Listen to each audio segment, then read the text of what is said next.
आप सुन रहे हैं द हिडन हिंदू के चैप्टर 4 इतिहास से लिए गए नाम। डॉक्टर श्रीनिवासन ने ओम की पीठ की और मुख की ओर सीट ली। चिन्ना, कृपया ऐसा मत करो। जो भी आप मुझसे पूछें, मैं सहमति देने के लिए तैयार हूं। ओम शास्त्री लगभग विनती कर रहे थे। उनकी दृष्टि छत की ओर मुखरित थी, जिससे डॉक्टर श्रीनिवासन की ओर इशारा हो रहा था, जो फिर डॉक्टर शाहिस्ता और डॉक्टर बत्रा की दिशा में झक मार कर देखते हैं। उनके चेहरे एक ही इच्छा को प्रकट कर रहे थे। कृपया शुरू करें। डॉक्टर श्रीनिवासन ने आध्यात्म के साथ अपने चेहरे पर विरोध और खींच दिखाई, क्योंकि उनके कानों में चिन्ना शब्द से खुजली हो रहा था। ओम को फिर से निदान दिया गया और पूछताछ शुरू की गई। पहला सवाल अभिलाष के लिए ध्यान देने और उसके जवाब को दूसरों के लिए अनुवाद करने के लिए था। तो आपने विष्णुगुप्त के रूप में क्या सलाह दी थी? शाहिस्ता ने बेहोश ओम के साथ शुरू किया। ओम ने संस्कृत में वही समान छंद दोहराया। व्याघ्रीव तष्ठित जिरा प्रतिर्जयंती रोगाश्च शत्रुव इव प्रहरणत देहम आयु परस्वित भिन्न घटादविंभ लोकस्तथाप्य हतिमाचरतीत चित्रिम। डॉक्टर शाहिस्ता अभिलाष की ओर देख रही थी, जिन्होंने उसको एक थम्स अप दिया। किसे आपने विष्णुगुप्त के रूप में सलाह दी थी? चंद्रगुप्त मौर्य। आप ओम शास्त्री क्यों बने? अपनी असली पहचान को छिपाने के लिए। किससे? इस दुनिया से। आपकी सच्ची पहचान क्या है? शाहिस्ता छिपी उत्तरों का पता लगाने में पूरी तरह सक्षम थी। मेरी सारी पहचानें सच्ची हैं। उसने उस पंक्ति को मानसिक रूप से नोट किया। वाराणसी में ओम शास्त्री के रूप में आप क्या कर रहे थे? खोज रहा था। खोज रहे थे किसको? सुभाष चंद्र बोस को। सभी सहकर्मी आपस में आश्चर्य में देख रहे थे। शाहिस्ता को यह पता नहीं था कि वह क्या पूछे या और क्या कहे। यह और भी अजीब हो रहा था, उसने सोचा। आखिरकार उसने गहरी सांस ली और जारी रखा। सुभाष चंद्र बोस की मृत्यु हो गई है। नहीं, वह नहीं मरा है। वह केवल किसी और नाम के तहत रह रहे हैं। ओम ने मजबूत इशारे के साथ कहा। आपको क्यों लगता है कि सुभाष चंद्र बोस मरे नहीं हैं और किसी अन्य नाम के तहत रह रहे हैं? शाहिस्ता ने दबाव डाला। मुझे ऐसा नहीं लगता। मुझे यह पता है। आपको यह कैसे विश्वास हो गया? उन्होंने पूछा। क्योंकि मैंने उससे मिला था जब मैं विदुर था, ओम ने कहा। शाहिस्ता ने आंखें फेर ली। यह एक बिंदु था जिस पर बहस नहीं करनी चाहिए, उन्होंने सोचा। आप उसे क्यों ढूंढ रहे हैं? इसका उत्तर अभिलाष को हिला दिया। क्योंकि वह अश्वत्थामा है। अश्व क्या? शाहिस्ता को समझ में नहीं आया। अश्वत्थामा? उसने बोला। उससे पूछें कि वह किस अश्वत्थामा के बारे में बात कर रहे हैं। अभिलाष ने शाहिस्ता के कान में बिस्किट की तरह बोला। अश्वत्थामा द्रोणाचार्य के पुत्र कृष्ण द्वारा श्रापित अमर। ओम ने शाहिस्ता की सहायता के बिना जवाब दिया। कृष्ण वही था जो शाहिस्ता को समझ में आया। अभिलाष ने डॉक्टर बत्रा की ओर मुड़कर कहा, वह कुछ समझ में नहीं आ रहा है। शाहिस्ता ने पूछा, आप किसकी खोज कर रहे हैं? टूटी हुई आवाज में उसने कहा, परशुराम। इसे सब बकवास समझकर आगे बढ़ते रहे। यह नाम विष्णुगुप्त एक कोड नाम लगता है। डॉक्टर बत्रा ने विचार में डूबे हुए जवाब दिया। या यह मानसिक बीमारी हो सकता है, विभिन्न व्यक्तित्व की बीमारी हो सकती है, या थोड़ा पागल हो सकता है, उसने जोड़ा। यह पुनर्जन्म का भी मामला हो सकता है।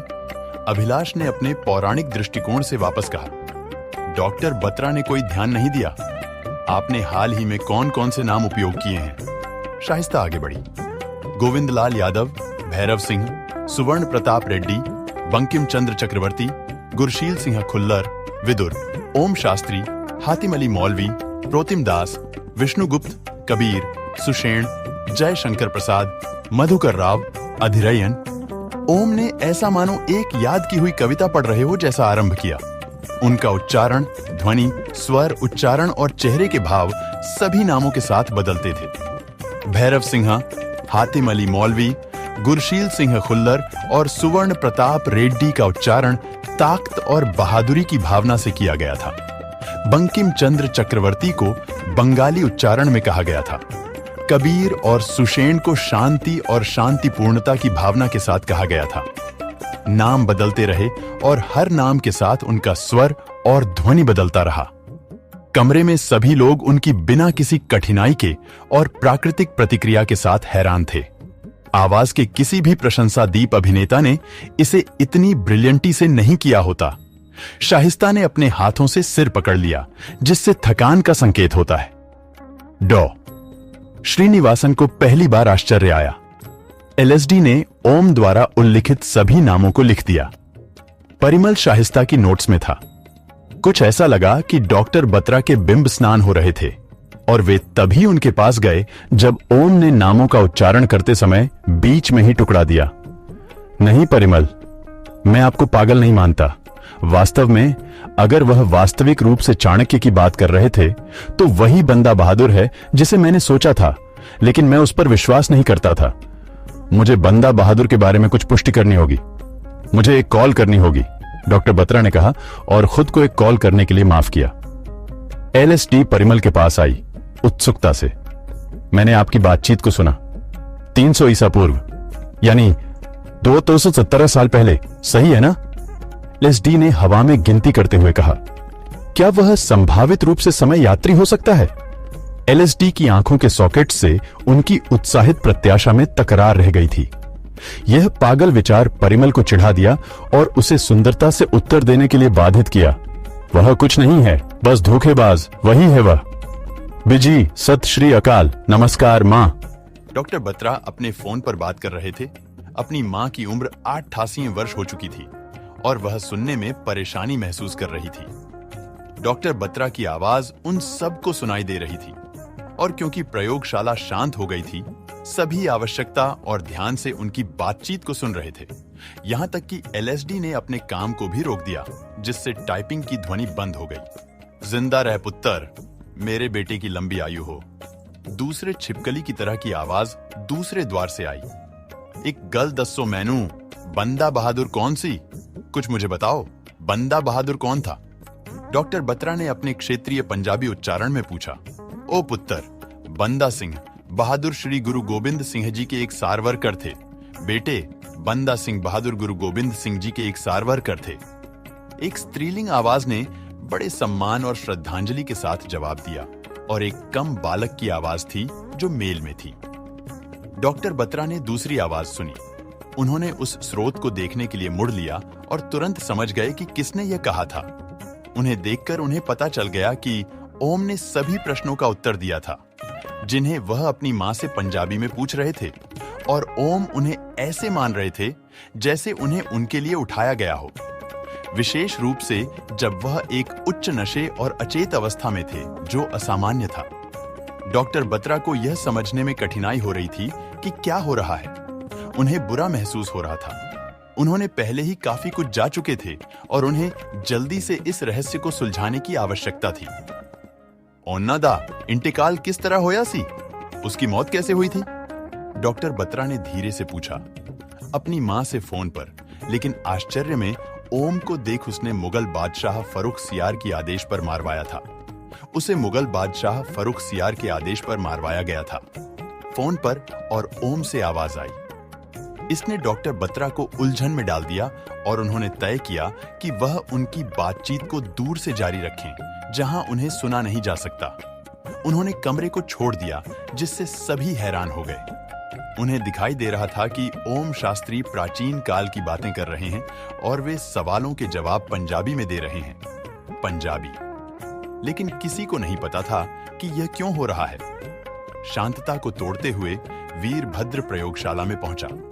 उसकी सांसों की कमी थी, जिससे लग रहा था कि वह दौड़ता हुआ आया है।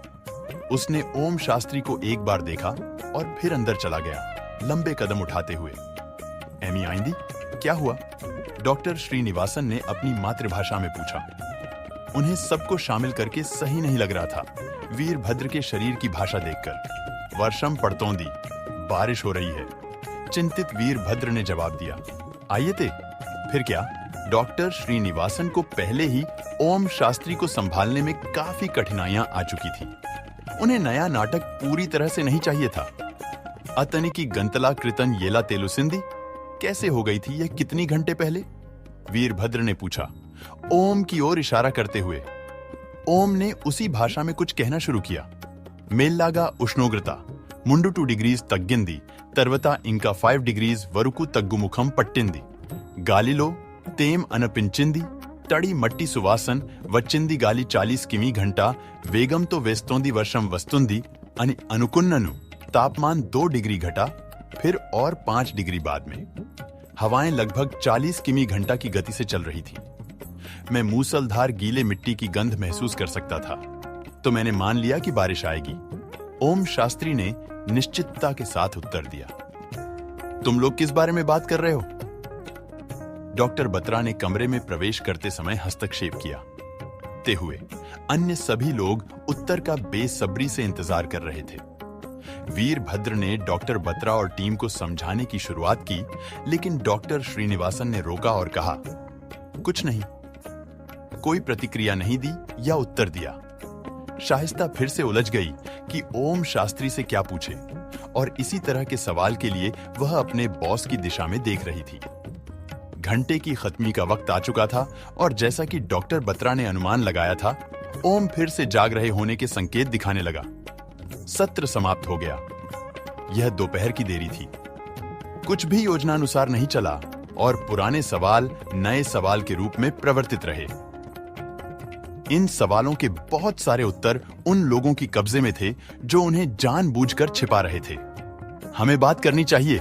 डॉक्टर बत्रा शाइस्ता के पास आए। हम सबको बात करनी चाहिए, थके हुए शाइस्ता ने कहा। ओम शास्त्री की हलचल मच गई और वह जाग उठे। एक निराश व्यक्ति की भावना उनके चेहरे पर आई, जैसे कि उन्हें याद आ गया कि उन्होंने कुछ और रहस्य छोड़ दिए थे। डॉक्टर श्रीनिवासन ने पूछताछ कक्ष से बाहर निकलकर एक छोटे से ब्रेक की घोषणा की। डॉक्टर बत्रा ने शाइस्ता को द्वार तक आगाह किया और मुंह से बोले, लॉबी के अंत में मिलें। मेरा सुझाव है कि हम सब मिलकर बात करें। शाइस्ता ने वही चिंता के साथ उत्तर दिया। एलएसडी तुरंत उनके साथ जुड़ गई। सर, मैंने कुछ मिला है। यहां नहीं, हमारे साथ आइए। डॉक्टर बत्रा उन्हें साथ ले गए। बाकी को मैं लाऊंगा, शाइस्ता ने बुलाया। सभी लोग कमरे को छोड़कर वीरभद्र ओम शास्त्री की देखभाल के लिए आए और उनके साथ रक्षकों के साथ आए। लॉबी के अंत में परिमल ने बातचीत की शुरुआत की। वह दी वर्जेंट सेंचुरीज को नहीं दर्शा रहा है, वह दी फिट वर्जेंट मिलेनिया की बात कर रहा है। ऐसा कैसे हो सकता है? उसने सोचा। शाइस्ता ने हस्तक्षेप किया, मुझे इस आदमी की समझ नहीं आ रही है। वह कहता है कि उसका नाम ओम शास्त्री है। उसी समय वह रामायण के सुषेण और महाभारत के विदुर होने का दावा करता है, जिसका मतलब है कि वह हमें यकीन दिलाना चाहता है कि उसकी आयु रुक गई है। और उसके अलावा वह सुभाष चंद्र बोस की खोज कर रहा है, जिसे वह अश्वत्थामा मानता है। वह बिल्कुल कौन है? सवाल यह है, वह बिल्कुल कौन है? डॉक्टर बत्रा को गुस्सा आया। एलएसडी, तुम्हें क्या मिला? उन्होंने मांगा। सर, कई आश्चर्यजनक तथ्य। शुरू करने के लिए मैंने कुछ बैंक खातों को ढूंढ लिया है जो ओम शास्त्री के हैं। उनमें सभी का एक उचित संतुलन है और वे सभी विभिन्न राज्यों में हैं। अभिलाष को उत्सुकता थी कि अगर उसके पास इतना पैसा है तो क्यों वह एक स्कूल में पढ़ाई करवाता है, मामूली जीवन जीता है। हम और डॉक्टर बत्रा ने रुचिकर्म सुनी। उनके सभी खातों पर पहचान के साक्ष्य के रूप में उनकी फोटो होती है। फिर मैंने उनकी फोटो का उपयोग एक कुंजी के रूप में किया और उन विभिन्न नामों के तहत अन्य जानकारी निकाली। मैंने खोजने में पाया कि प्रोतिम दास के पास एक वैध ओनल इंडिया ड्राइविंग लाइसेंस है। गोविंद लाल यादव के पास एक वोटर पहचान पत्र है। बंकिम चंद्र चक्रवर्ती के पास पासपोर्ट है। मधुकर राव डीएसपी के बॉन्ड्स और शेयर्स के मालिक हैं, जिन्हें लगभग 70 साल पहले खरीदा गया था।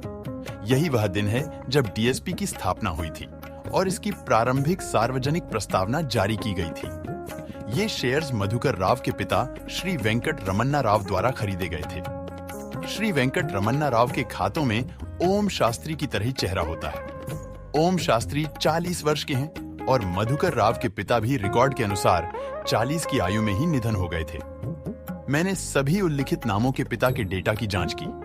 विभिन्न नाम, एक ही चेहरा, जिसका मतलब है कि उन्होंने प्रत्येक बार 40 से 45 वर्ष के दौरान पिता और पुत्र दोनों की भूमिका निभाई है। अब तालों की ओर आते हैं। गुरशील सिंह खुल्लर के पास पंजाब नेशनल बैंक में पंजाब में एक ताला है। एसपी रेड्डी के पास हैदराबाद में एंद्रा बैंक में एक ताला है। सभी पुलिस रिकॉर्ड साफ हैं, केवल गुरशील सिंह के पिता के लिए नहीं। उनका चेहरा गुरशील के साथ एक ही है। उन्होंने भारत पाक सीमा पर पकड़ा गया था। वह व्यक्तियों में से एक है जिन्होंने पाकिस्तान में कैद किया गया था। इन सभी व्यक्तियों ने प्रतिष्ठित संस्थानों और विश्वविद्यालयों से स्नातक की डिग्री प्राप्त की है। अधिरायन डॉक्टर है। बीसी चक्रवर्ती ने पेरिस की यात्रा की है। मुझे विष्णुगुप्त के बारे में कुछ भी मिला नहीं, हालांकि न चंद्रगुप्त किसी भी उन्होंने उल्लेखित नामों में से किसी से संबंधित है। विदुर और संजय के साथ भी यही हालत है। एलएसडी अपने क्षेत्र में अपनी कौशलों पर गर्व महसूस कर रही थी। जब एलएसडी आगे बढ़ने की कोशिश करने से पहले डॉ बत्रा ने अनुमान लगाया। उसकी मां के बारे में क्या? उनकी माएं सभी बहुत छोटी आयु में ही मर गई थीं। कोई तस्वीरें नहीं मिल सकी। इन सभी लोगों को अकेला पिताओं ने पाला था, एलएसडी ने सूचित किया। जो संयोग नहीं हो सकता, डॉक्टर शाइस्ता ने कहा। उसने कहा था कि उनके सभी पहचान सच हैं। क्या आपने सुभाष चंद्र बोस के साथ इन सभी लोगों के बीच किसी संबंध की कुछ जानकारी को पहचाना? डॉक्टर बत्रा ने एलएसडी के प्रति मुख किया। किसी प्रकार का, जैसा कि मैंने उन लोगों द्वारा दावा किया गया, कुछ आश्चर्यजनक तथ्य मिले जिन्होंने कहा कि उनके पास सुभाष चंद्र बोस के बारे में जानकारी है। एलएसडी ने खुलासा किया कि उसके विमान दुर्घटना में मौत नहीं हुई। सबको पता है, परिमल बिन बोला, जबकि उसकी आंखें चिंता से भर गई थीं। हाँ, लेकिन उसके अलावा मैंने कुछ बहुत अजीब खोज निकाली है। सुभाष चंद्र बोस 5 बार मर चुके हैं, 5 अलग अलग नामों के तहत, भारत के 5 अलग अलग शहरों में। एलएसडी ने जैसे किसी अलमारी में रहस्य खोल दिया हो। क्या? सबने साथ में चिल्लाया। वो तो तय था।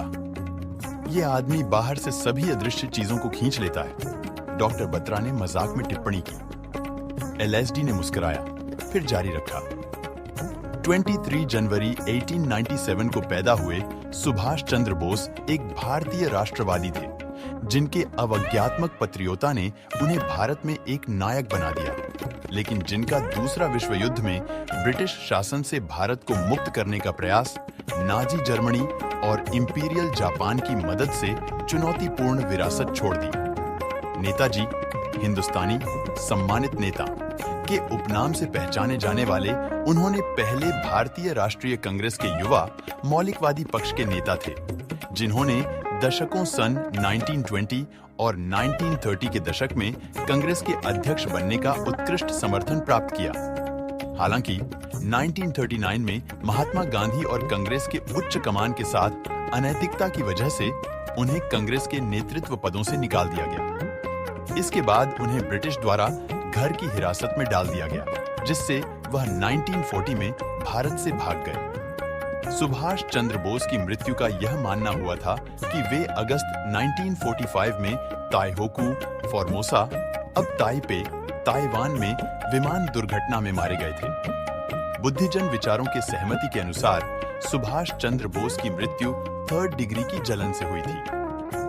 हालांकि उनके समर्थकों में बहुत से लोग उस समय और उसकी मृत्यु की परिस्थितियों को न मानने की इनकार करते थे। साजिश के सिद्धांतों ने उनकी मृत्यु के कुछ घंटों के भीतर दिखाई दी थी और उसके बाद उनकी कई साल तक चलने वाली थी, जिसके बाद बोस के बारे में विभिन्न कठोर मिथकों को जिंदा रखने में सहायक रहा। बोस के ये मिथक जीवित हैं आज तक, जिनमें से एक के रूप में यह कहानी थी कि दिल्ली में उन्हें देखा गया था और यह माना गया था कि उनका हत्या लाल किले में हुआ था। लेकिन 15 वर्षों बाद 1960 में उन्हें एक फोटोग्राफ में दिखाई दिया गया, जो पेरिस में कैप्चर किया गया था। बंकिम चंद्र चक्रवर्ती यात्रा के दौरान 1964 में पेरिस में मौजूद थे। सुभाष चंद्र बोस की खोज में 27 मई 1964 को सुभाष चंद्र बोस को भारत के पहले प्रधानमंत्री जवाहरलाल नेहरू के अंतिम संस्कार में देखा गया। उन्होंने फिर से 1977 में मर गए दावा किया था, जब वे एक संत थे। इस सब उल्लूट और रहस्य भरे बाद एक सिद्धांत सामने आया, जिसमें गुमनामी बाबा एक अज्ञात संत के बारे में था। वह पर्दों के पीछे से अपने लोगों से बोलते थे। उत्तर प्रदेश के फैजाबाद में गुमनामी बाबा के संगी किसी तरह से उनका बताया कि उन्होंने 1944 में जर्मनी यात्रा की थी। वही समय था जब सुभाष चंद्र बोस का कथन है कि उन्होंने जर्मनी में अडोल्फ हिटलर से मिलान किया था। उनके साथियों ने बताया कि उन्होंने बार बार पेरिस की सुंदरता की प्रशंसा की। गुमनामी बाबा की पेरिस यात्रा की रिकॉर्ड है, लेकिन सुभाष चंद्र बोस ने वाकई वहां कदम रखा था।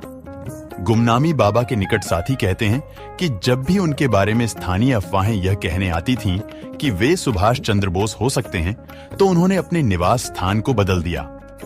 उनका मानना है कि उन्होंने 16 सितंबर 1985 को अपने शरीर को त्याग दिया। एक दिलचस्प बिंदु इस तिथि में नहीं है, बल्कि उनकी जन्म तिथि में है, जो 23 जनवरी 1897 को है, वही दिन जब सुभाष चंद्र बोस का जन्म हुआ था। बिना कहें हमारे विषय का मानना है कि सुभाष चंद्र बोस अब भी जीवित है और उसकी खोज में है। एलएसडी ने वो सभी तथ्य और जानकारी प्रस्तुत की जिन्हें उसने पाया था। कुछ समय के लिए सब खामोश थे, सब कुछ समझ रहे थे, सभी टुकड़ों को मिलाकर पुनः अंधाधुंध कोड़ने का प्रयास कर रहे थे, लेकिन कुछ भी समझ में नहीं आ रहा था। कुछ समय बाद डॉक्टर बत्रा बोले, परिमल, उस श्लोक का मतलब क्या था? परिमल ने विनम्रता और हकलाते हुए उत्तर दिया, बूढ़ापा आदमी को बाघ की तरह डराता है, बीमारियां शरीर को दुश्मनों की तरह मारती हैं, जीवन एक टूटे हुए मटके की तरह बह जाता है। फिर भी लोग दूसरों को हानि पहुंचाने की सोचते हैं, वे नहीं समझते कि वे अनित्य हैं। यह वास्तव में एक अद्भुत बात है, यह श्लोक का सटीक मतलब है, परिमल ने कहा। हम सभी उस मार्ग के बारे में जिनकी ओर हम इस प्रश्नावली के माध्यम से जा रहे हैं, हमें जोड़ने का कोई भी जानकार नहीं है, लेकिन एक व्यक्ति है जिसके पास सभी उत्तर हैं, और हमें जानने का समय आ गया है कि हम सभी यहाँ किस उद्देश्य की सेवा कर रहे हैं। मैं डॉ श्रीनिवासन के पास जा रहा हूँ। मैं उत्तरों के साथ वापस आऊंगा या मैं अभी वहां से जा सकता हूँ? क्या कोई मेरे साथ जुड़ रहा है? डॉक्टर बत्रा ने पूछा।